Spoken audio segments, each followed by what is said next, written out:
Alright lads and lasses, welcome to another video. Today I'm going to be reacting to my Game Week 4 predictions. It's going to become sort of a thing with Premier League games. Going to do predictions, then a reaction to it. Scoring system, by the way, so I get 1 point for a correct winner. So say for example I say Aston Villa to win, they do win, I gain a point. If I get the scoreline, it goes up to 2 points, and if I get something wrong, I get nothing.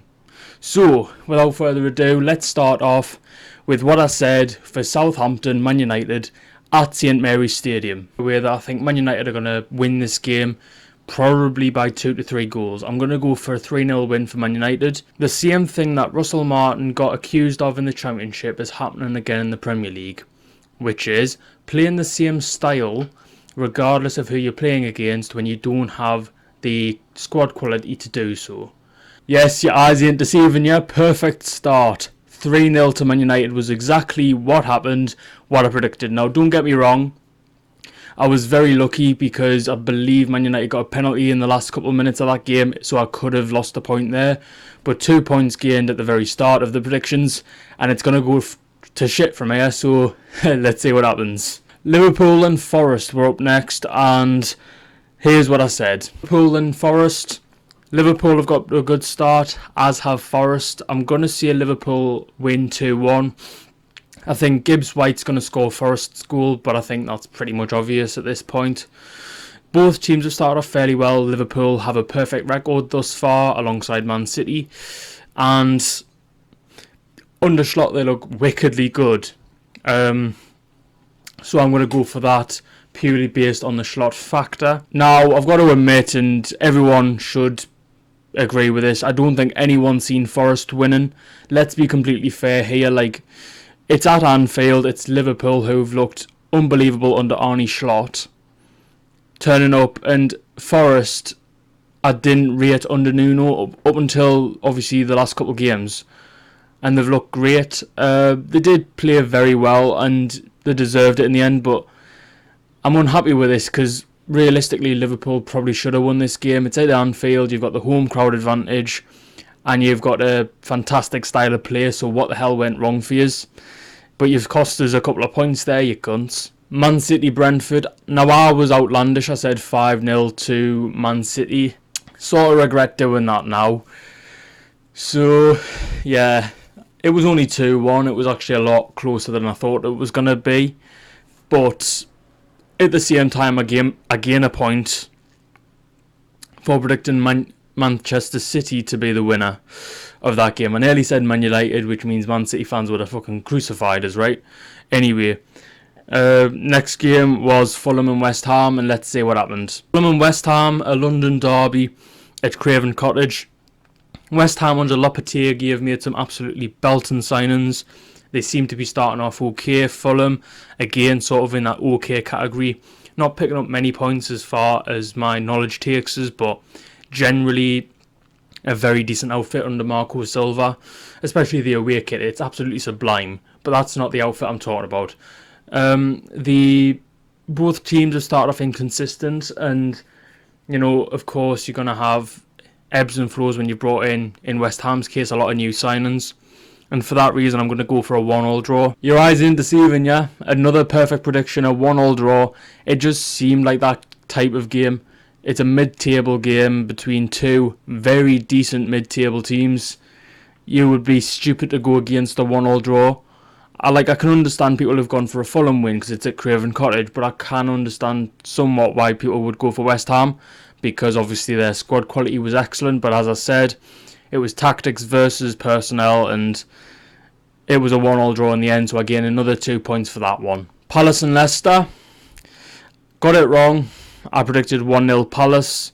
It was actually 2-2 draw, which was quite a surprising result, let's be honest. I mean, no one expected fucking either team to turn up with goals. I thought it was going to be a very cagey affair. Turns out, both teams can score goals.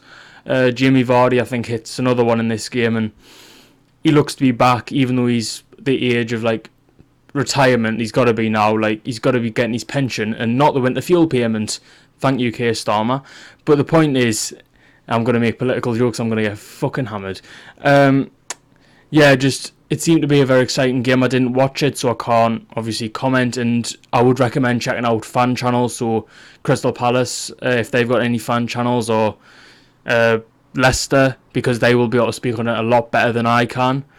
But yeah, I thought it was going to be a Palace win.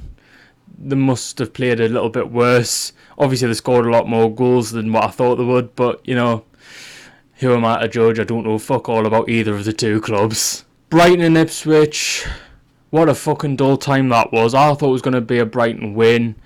4 goals in the game, but in real life it was a 0-0 draw. I'm starting to think something's up here, because Ipswich are picking up points where they probably shouldn't be. Brighton have looked unbelievable up until this game, and obviously Ipswich haven't been at their very best. Of course, you wouldn't be in the Premier League. Yeah, it's just weird. Anyway, not much else to add to that. I couldn't give less of a fuck. It was a 0-0 draw. What else commentary do you want from us? Aston Villa and Everton. This was an interesting one, and let's see what happened. Aston Villa and Everton. Everton having a really bad start as well, conceding goals, which isn't typical of a Sean Dyche outfit, but they look really under pressure right now. Villa need to get off to a good start because obviously the Champions League phase starts soon, so they're gonna have to get to grips with everything. I honestly think Everton could pull off a massive surprise, but once again, home advantage, 2-0 to Villa for me. Tactically, both managers are competent, but Everton just don't have the personnel quality at this time.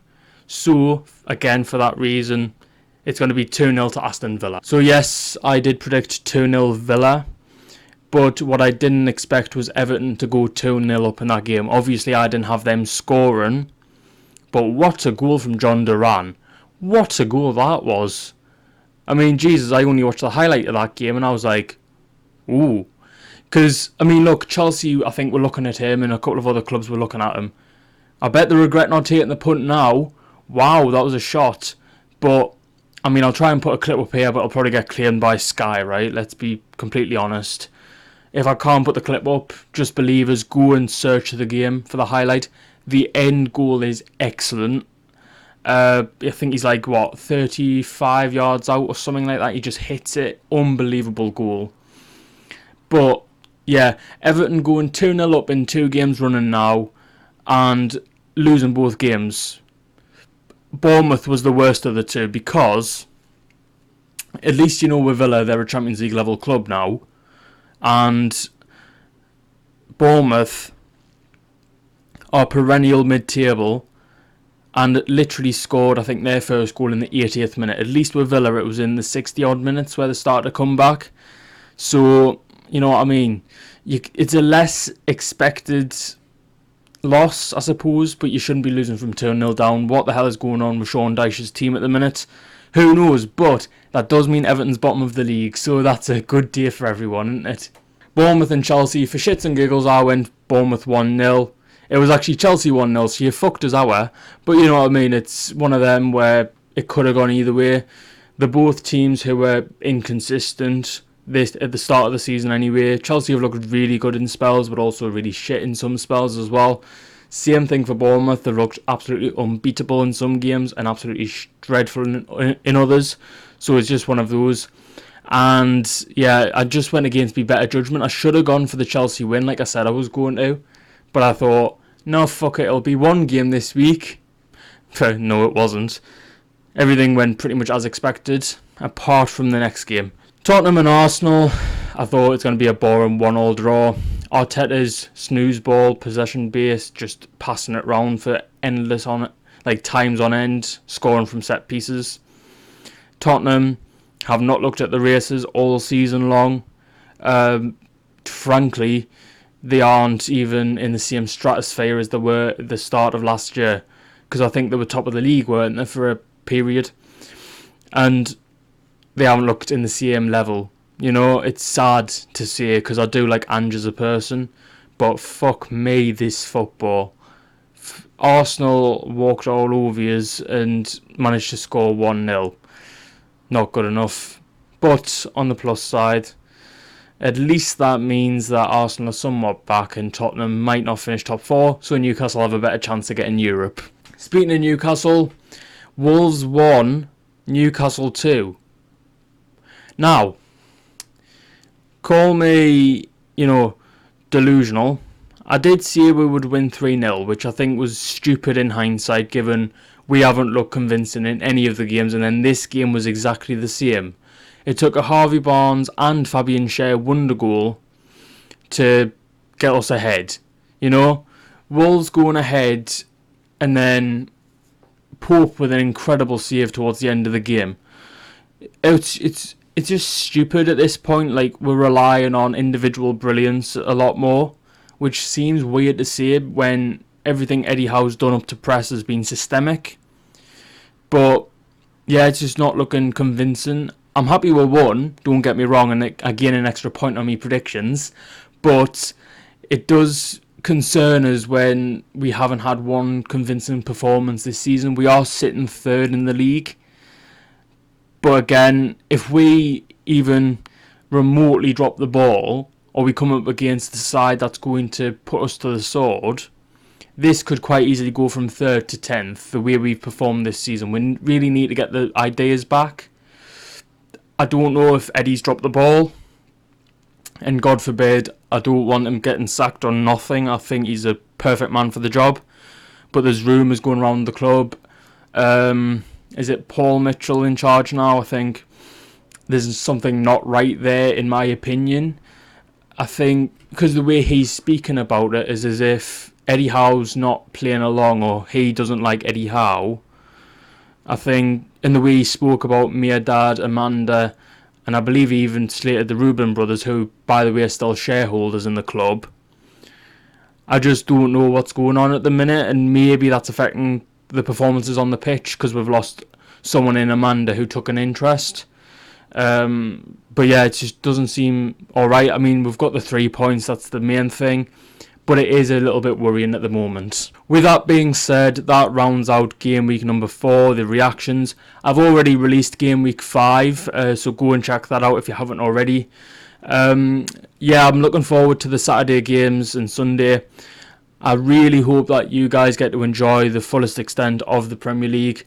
I will be working, so I probably won't see the games, but I hope that you guys get the enjoyment. So thank you so much for watching this one, and until my next video, I will catch you in a little bit. Bye bye for now.